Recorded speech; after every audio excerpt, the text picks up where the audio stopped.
Pada September tahun 2022, putera mahkota Arab Saudi, Mohammed bin Salman, telah dinamakan sebagai Perdana Menteri. Jawatan Perdana Menteri Arab Saudi secara tradisinya dipegang oleh raja yang memerintah.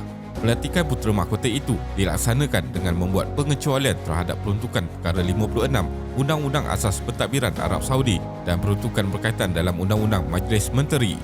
Mohammed bin Salman yang telah menjadi pemerintah de facto kerajaan selama beberapa tahun sebelum ini berkhidmat sebagai Timbalan Perdana Menteri dan Menteri Pertahanan di bawah Raja Salman Abdul Aziz Al Saud.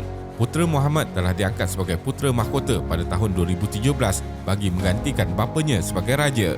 Pada tahun 2015, putera Muhammad dilantik sebagai Menteri Pertahanan dan ia dikatakan sebagai satu langkah penting dalam penyatuan kuasa yang pantas menyaksikannya menerajui portfolio utama. Sejak bertahun-tahun lamanya, Arab Saudi berusaha untuk menghentikan spekulasi berhubung kesihatan Raja Salman yang telah memerintah negara pengeksport terbesar minyak dunia itu sejak tahun 2015. Pada tahun 2017, Kerajaan Saudi menolak laporan dan spekulasi memuncak bahawa Raja berusia 86 tahun itu merancang untuk turun tahta. Tindakan melantik putera Mohammed bin Salman sekaligus mematikan spekulasi tersebut. Jadi dalam video kali ini, kita akan melihat bagaimana putera Mohammed bin Salman sangat berkuasa. Teruskan menonton. Untuk peminat setia MPHD Channel, jangan lupa join membership untuk terus menyokong kami dalam menghasilkan video-video terbaru. Ahli membership juga akan diberikan akses awal dan juga dokumentari eksklusif dari kami. Harga membership serendah RM5 sahaja. Latar belakang Arab Saudi. Kerajaan Arab Saudi ialah sebuah negara di Timur Tengah atau pinggir barat benua Asia dan meliputi kawasan seluas 830,000 batu persegi. Arab Saudi merupakan negara kedua terbesar di dunia Arab, kelima terbesar di Asia dan ke-12 terbesar di dunia. Ia adalah satu-satunya negara yang mempunyai garis pantai di sepanjang Laut Merah dan Teluk Parsi dengan kebanyakan bentuk muka buminya terdiri daripada padang pasir tandus, tanah rendah dan gunung. Arab Saudi mempunyai ekonomi terbesar di Timur Tengah dan ia merupakan ekonomi ke-18 terbesar di dunia. Arab Saudi adalah sebuah negara beraja berasaskan Islam. Kerajaan diketuai oleh raja yang juga merupakan panglima tentera. Raja melantik seorang putera mahkota untuk membantunya menjalankan tugasnya. Putera Mohammed bin Salman kini sedang menggerakkan agendanya sebagai persediaan untuk menjadi raja dan lebih penting daripada itu, mengetuai sebuah negara Arab yang baru yang sedang melaksanakan perubahan-perubahan drastik daripada usaha pembangunan teknologi kepintaran buatan, reformasi menuju ekonomi pasca karbon hingga ke liberalisasi sosial yang kini kebebasan wanita sedang menjadi tumpuan utamanya. Beliau dilihat mahu mengemudi Arab Saudi memasuki satu era baru dan mahu memusatkan kuasa pada dirinya untuk lebih dapat menguasai dan memandu perubahan-perubahan yang dilaksanakan yang secara langsung atau tidak langsung akan mengukuhkan lagi kedudukannya sebagai ketua negara. Dia telah mendapat pujian daripada pemimpin barat untuk beberapa pembaharuan yang telah dilakukannya dalam kerajaan Arab Saudi yang dilihat konservatif selama ini, termasuk menarik balik larangan wanita memandu dan berusaha untuk mempelbagaikan ekonomi. Mohammed bin Salman dilahirkan pada 31 Ogos 1985. Beliau merupakan anak sulung kepada isteri ketiga putera Salman bin Abdul Aziz Al Saud iaitu Fahdah binti Falah bin Sultan. Beliau pernah bekerja untuk beberapa badan negeri sebelum dilantik sebagai penasihat khas kepada bapanya yang berkhidmat sebagai Gubernur Riyadh pada 2009. Kenaikan Mohammed bin Salman memegang kuasa bermula pada tahun 2013 iaitu apabila beliau dinamakan sebagai Ketua Mahkamah Putera Mahkota dengan pangkat menteri. Bapanya telah dilantik sebagai putera mahkota pada tahun sebelumnya. Salah satu tindakan pertama Mohammed bin Salman dalam jawatan itu adalah melancarkan kempen ketenteraan di Yaman pada Mac 2015 bersama-sama dengan negara Arab lain. Walaupun begitu, keputusannya itu telah mendapat pelbagai reaksi daripada pemimpin dunia. Pertempuran itu juga dilaporkan telah menyebabkan lebih 110,000 orang terbunuh dan menyebabkan Arab Saudi dan sekutunya dituduh atas kemungkinan jenayah perang selain mencetuskan bencana kemanusiaan terburuk di dunia dengan berjuta-juta diambang kebuluran. Walaupun terbalik dengan pelbagai kontroversi, tetapi tidak dapat dinafikan bahawa persepsi terhadap Arab Saudi dengan sentimen yang lebih positif muncul di peringkat serantau dan antarabangsa hasil daripada pelancaran wawasan kerajaan 2030 yang ditubuhkan oleh Mohammed bin Salman.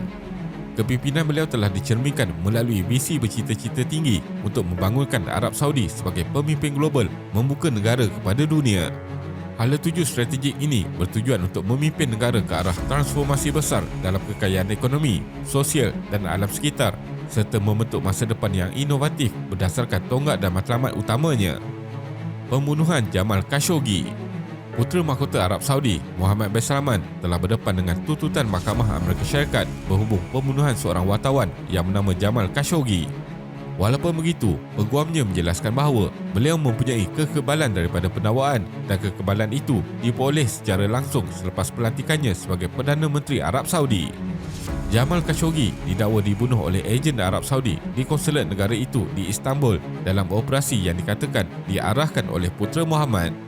Putera Muhammad bagaimanapun menafikan bahawa dia mengarahkan pembunuhan Jamal, namun kemudian mengakui ia berlaku di bawah pengawasannya. Pada Julai tahun lalu, Presiden Amerika Syarikat Joe Biden telah mengadakan lawatan rasmi ke Arab Saudi bagi membincangkan isu tenaga dan keselamatan serta memberitahu putera Muhammad bahawa Biden menganggapnya bertanggungjawab atas pembunuhan Khashoggi. Walaupun begitu, Biden menyatakan putera Muhammad menafikan pembabitannya dan menegaskan bahawa mereka yang bersalah dalam kes tersebut sudah pun dipertanggungjawabkan. Penangkapan ramai ulama dan imam. Sejak Muhammad menjadi putera mahkota, pihak berkuasa Saudi telah menahan berpuluh-puluh imam, aktivis hak wanita dan ulama yang mengkritik agenda pembaharuannya. Antaranya ialah penangkapan bekas imam Masjidil Haram di Mekah, Sheikh Saleh Al-Talib. Sheikh Saleh Al-Talib mula ditahan pihak berkuasa Saudi pada 2018 selepas beliau menyampaikan khutbah yang mengkritik pihak berkuasa hiburan am, sebuah badan kerajaan yang bertanggungjawab mengawal selit industri hiburan. Beliau mengutuk konsert dan acara hiburan yang menurutnya bercanggah dengan agama dan budaya negara itu. Penangkapan itu dilakukan ketika putera mahkota Saudi, Mohammed bin Salman, menjalankan usaha pembaharuan di Saudi dan mempelbagaikan ekonomi negara teluk itu yang banyak bergantung dengan sumber minyaknya. Ramai yang mengecam hukuman penjara itu dan berkata ia adalah sebahagian daripada tindakan kerajaan terhadap ulama dan imam di mana mereka berdepan hukuman penjara kerana bersuara menentang pembaharuan yang dilakukan oleh putera mahkota Mohammed bin Salman. Penangkapan musuh politik. Selain menangkap mereka yang mengkritik kerajaan, Mohammed bin Salman juga sebenarnya telah lama mula menjadikan kuasa penangkapan sebagai senjata utamanya untuk semakin berkuasa. Sebelum menjawat jawatan Perdana Menteri, Muhammad telah dilantik terlebih dahulu memegang kuasa jawatan sebagai Menteri Pertahanan dan dia telah menggunakannya untuk memegang pusat-pusat kuasa utama yang boleh menjadi ancaman kepadanya. Beliau juga pernah mengetuai jawatan kuasa membanteras korupsi yang menjadi senjata membolehkan tangkapan berpuluh tokoh berpengaruh termasuk pesaing-pesaing daripada kalangan putera lain termasuk Mutaib bin Abdullah dan putera bilioner Al-Walid bin Talal. Tangkapan yang dilakukan jelas menampakkan persediaan awal dengan cara menghapuskan pesaing tetapi juga memperlihatkan ketidakpastian apabila ada individu yang dianggap tidak menampakkan ciri pesaing turut ditahan. Tindakan Muhammad itu juga telah mencetuskan kejutan dalam kalangan pelabur dan rakan perniagaan lain kerana tindakannya menahan puluhan individu terbabit mencetuskan satu keadaan ketidakpastian yang tidak disenangi komuniti perniagaan dan pelabur. Kesimpulannya, tidak hairanlah bagaimana putera mahkota Mohammed bin Salman boleh menjadi bukan sahaja orang paling berkuasa di Arab Saudi dan bukan sahaja pemimpin paling berkuasa dalam Islam Sunni, tetapi dia kini jelas orang paling berkuasa di seluruh Timur Tengah.